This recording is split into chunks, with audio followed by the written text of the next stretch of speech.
Hello everyone, welcome back to Janu creations.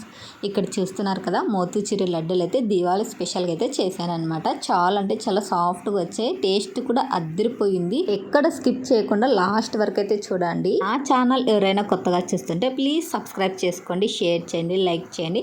అలాగే పక్కనే ఉన్న బెల్ ఐకాన్ని క్లిక్ చేయండి. నేను చేసే ప్రతి వీడియో మీకు అప్డేట్ అయితే వస్తుంది. ఒక్కసారి చేసి చూడండి, మీరు మరీ తినాలనిపిస్తుంది. అంత టేస్టీ అయితే ఉంటాయన్నమాట. చాలా సింపుల్ అంటే చాలా సింపుల్ ఇంగ్రీడియంట్స్ అనమాట. వీడియోలోకి వెళ్ళిపోదాం.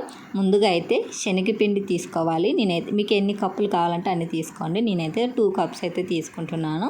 2 కప్స్లోకి వాటర్, మనం తగినంత వాటర్ వేసుకొని బాగా అయితే మిక్సర్తో అయితే మిక్స్ చేసుకోవాలి. మనం పిండి ఉండలు లేకున్నట్ల నీట్గా అయితే మిక్స్ చేసుకోవాలన్నమాట. వాటర్ అయితే బాగానే వేసుకోండి, మరి తక్కువ కూడా వేసుకోవద్దు. పిండి కరెక్ట్గా ఉంటేనే మనకైతే బూందీ అనేది బాగా కరెక్ట్గా వస్తుందన్నమాట. నేను చూపిస్తున్నాను కదా, ఇలా అయితే వేసుకోండి. గరిటెతో చెక్ చేసుకుంటే ఇలాగైతే రావాలి. ఇప్పుడైతే ఒక ప్యాన్ పెట్టుకొని ఆయిల్ బాగా వేసుకోండి, తగినంతనే వేసుకోండి. మన బూందీ మునిగేంత ఉంటే చాలు. ఆయిల్ బాగా హీట్ అయిన తర్వాత మనకు తెలుస్తుంది కదా హీట్ అయిందని. ఆ టైంలో మనమైతే గరిటెతో అయితే ఇలా అయితే వేసుకోవాలి. ఒకటి తర్వాత ఒకటి ఇలా అయితే వేసుకోవాలి. ఇలా వేసుకున్న తర్వాత ఇది ఆయిల్లో బాగా ఫ్రై అవ్వాలి. ఎంత బాగా ఫ్రై అయితే మనకు బూందీ అంత టేస్టీగా అయితే ఉంటుందన్నమాట. పిండి అయితే ఉండకూడదు, బాగా ఫ్రై అవ్వాలి. మన బూందీ ఎలా అయితే ఉంటుందో సేమ్ అదే విధంగానే ఉంటుందన్నమాట. అలానే ఫ్రై చేసుకోవాలి. ఇప్పుడు నేను చూపిస్తున్నాను కదా, మొత్తం ఇలా గరిటెతో అయితే బాగా నీట్గా అయితే కలుపుకోండి. ఇలా కలిపిన తర్వాత బాగా ఫ్రై అయిన తర్వాత మనం ఒక ప్లేట్లోకి పక్కకు తీసి పెట్టుకుంటే సరిపోతుంది. ఇదే విధంగా మొత్తం పిండినంతా ఇలానే ఆయిల్లో ఫ్రై చేసుకొని అయితే పెట్టేసుకోవాలి. ఇలా పెట్టేసుకున్న తర్వాత పూర్తిగా చల్లారాలన్నమాట. పూర్తిగా చల్లారిన తర్వాతే మనకైతే మిక్సర్కి అయితే పట్టాల్సి ఉంటుంది. మనం పూర్తిగా చల్లారకపోతే మళ్ళీ మిక్సీ అయితే డ్యామేజ్ అయితే అయ్యే అవకాశం ఉంటుందన్నమాట. సో జాగ్రత్తగా అయితే ఉండండి. నేనైతే ఒక ప్లేట్లోకి అయితే పక్కకు తీసి పెట్టుకున్నాను. అదేవిధంగా మిగతా పిండి కూడా అయితే వేసేసుకుంటున్నాను అనమాట.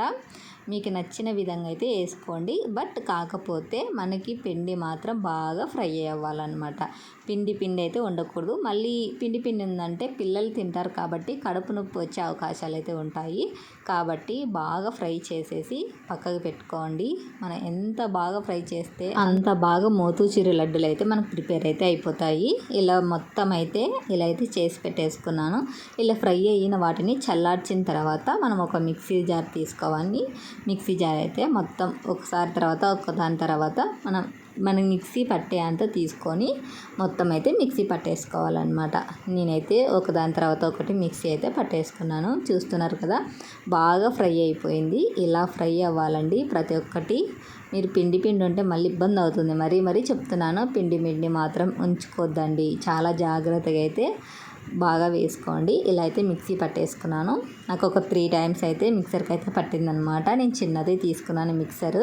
మీకు ఎలాంటిది నచ్చితే అలాంటిది తీసుకోండి. బట్ నీటికి కూడా మిక్సీ అయితే వేసేసుకోండి. ఇలా పొడి అయ్యింది కదా, దీన్ని కాసేపు పక్కకు పెట్టేసుకొని మరో పక్క ఒక కడాయి తీసుకొని వాటిలోకి 1 కప్ షుగర్, అలాగే 2 కప్స్ వాటర్. శనగపిండి మనం 2 కప్స్ తీసుకున్నాం కాబట్టి షుగర్ 1 కప్ తీసుకుంటే సరిపోతుంది. వీటిలోకి 2 కప్స్ వాటర్ అయితే తీసేసుకోండి.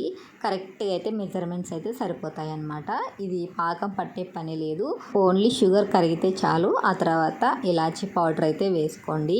మీకు తగినంత అయితే వేసుకోండి. మీకు ఫ్లేవర్ ఎక్కువ కావాలంటే ఎక్కువ వేసుకోండి, తక్కువ సరిపోతుంటే తక్కువ వేసుకోండి. అలాగే ఫుడ్ కలర్ అయితే తీసుకోండి. మీకు నచ్చిన ఫుడ్ కలర్ అయితే తీసుకోవచ్చు, ఏం పర్వాలేదు. ఫుడ్ కలర్ వేసి కొద్దిసేపు మరిగించిన తర్వాత ఇప్పుడైతే మన బూందీ అయితే మొత్తం వాటిలోకి అయితే వేసేసుకోవాలి. పూర్తిగా వేసేసుకొని బాగా అయితే కలుపుకోవాలన్నమాట. అంటే మన వాటర్ మొత్తం దగ్గర పడేంత వరకు కలుపుకోవాలి. అలా కలుపుకుంటేనే మనకు మోతీచూర్ లడ్డూలు అనేది బాగుంటుంది. అలాగే ఈ బూందీలోకి స్వీట్ మొత్తం కలిసిపోతుంది అనమాట.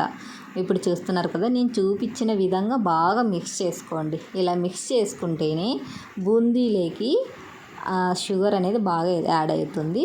అలాగే ఇప్పుడు నేను చూపిస్తున్నాను కదా, ఇలా దగ్గర పడిన తర్వాత ఒక స్పూన్ నెయ్యి అయితే వేసుకోండి. నెయ్యి కొంతమందికి నచ్చదు, కొంతమందికి నచ్చుతుంది. సో నచ్చిన వాళ్ళు నెయ్యి వేసుకోండి. నేనైతే 1 స్పూన్ అయితే వేసుకున్నాను. మీకు 2 స్పూన్స్ కూడా వేసుకోవచ్చు. ఇదైతే పూర్తిగా చల్లారనిచ్చిన తర్వాత ఇప్పుడైతే నేను జీడిపప్పు పలుకులు అయితే వేసుకుంటున్నాను. ఇప్పుడు ఈ జీడిపప్పుల పలుకులు వేసాను కదా, ఇలా అయితే రౌండ్గా అయితే మోతీచూర్ లడ్డులాగైతే బాగా ఇలా అయితే కలుపుకోవాలి. కొంచెం కాలుతూనే ఉంది, అలాగే చుట్టుతున్నాను అనమాట. సో చెయ్యి అయితే కాలుతుంది. రౌండ్గా అయితే చుట్టుకోండి. ఇప్పుడు నేను చూపిస్తున్నాను కదా, ఇలా అయితే రౌండ్గా అయితే చుట్టుకోండి. చుట్టుకున్న తర్వాత ఇలా మన జీడిపప్పు పలుకులు అయితే దాని మీద ఒక్కోటి అయితే పెట్టుకోండి. మీకు బాగా కలర్ఫుల్గా అయితే కనబడుతుంది. సో చెప్తున్నా, టేస్ట్ అయితే సూపర్ ఉంది, మీరు మర్చిపోరు. ఎవరైనా ఇంటికి గెస్ట్లు వచ్చారంటే 10 నిమిషాల్లో చేసిస్తారు, అంత టేస్టీగా అయితే ఉంది. సో మీకు ఈ వీడియో నచ్చిందని అనుకుంటున్నాను. ప్లీజ్ నా వీడియో నచ్చితే ప్లీజ్ సబ్స్క్రైబ్ చేసుకొని షేర్ చేయండి, లైక్ చేయండి. ఓకేనా, బాయ్ బాయ్. మరో వీడియో కోసం వెయిట్ చేయండి. ఓకే.